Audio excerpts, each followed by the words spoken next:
একটা মেয়েকে জিজ্ঞেস করেছিল বিয়ের আগের আর পরের মধ্যে পার্থক্য কী। বিয়ের আগে ছিলাম বাবার বাড়ির মেয়ে আর এখন হয়েছি শ্বশুর বাড়ির বৌমা।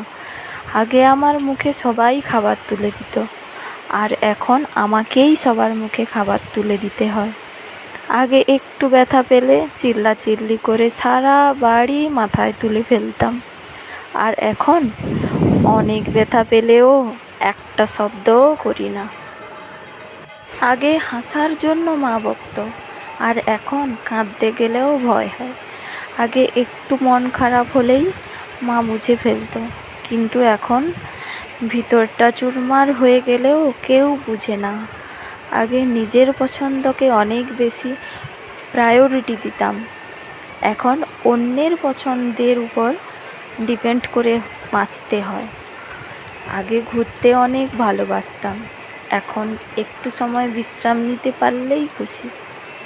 আগে গান গাইতাম, কিন্তু এখন কথা বলতে গেলেও হিসেব করে বলি। আগে ভাবতাম বাহিরের জগৎটাতে অনেক শান্তি, কিন্তু এখন বুঝি মায়ের আঁচলের নিচেই আছে আসল শান্তি। আগে ইচ্ছে করলেই মাকে হুটহাট করে জড়িয়ে ধরা যেত, আর এখন জড়িয়ে ধরতে ইচ্ছে হলেও অনেক দিন অপেক্ষা করতে হয়। আমার মতো কি তোমাদেরও এই একই কথা মনে হয়? মায়ের কথা বলতে গেলে সারা দিন সারা রাত শেষ হয়ে যাবে, তবুও মায়ের গভীরতা বোঝা আমাদের মতো সাধারণ মানুষের কাম্য নয়।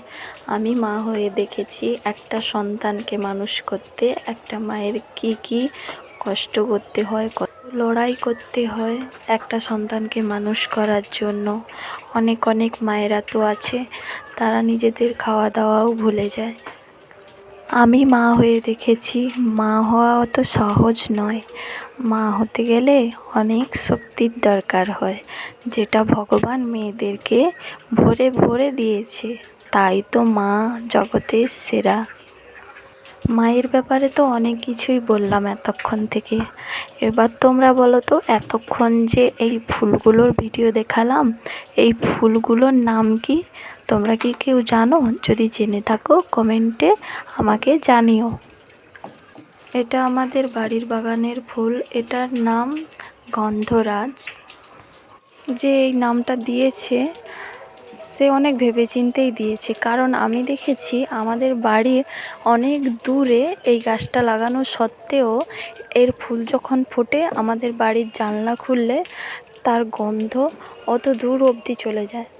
তাই বোধহয় কেউ ভেবেচিন্তে এই নামটা দিয়েছে। আমার খুব পছন্দের ফুল, আর তাই জন্য আমি যখনই এই ফুলটা ফোটে আমি কিছু ডাল সমেত ফুল নিয়ে গিয়ে বাড়িতে রাখি আমার রুমের মধ্যে। খুব সুন্দর গন্ধ ছড়ায়, ভালো লাগে।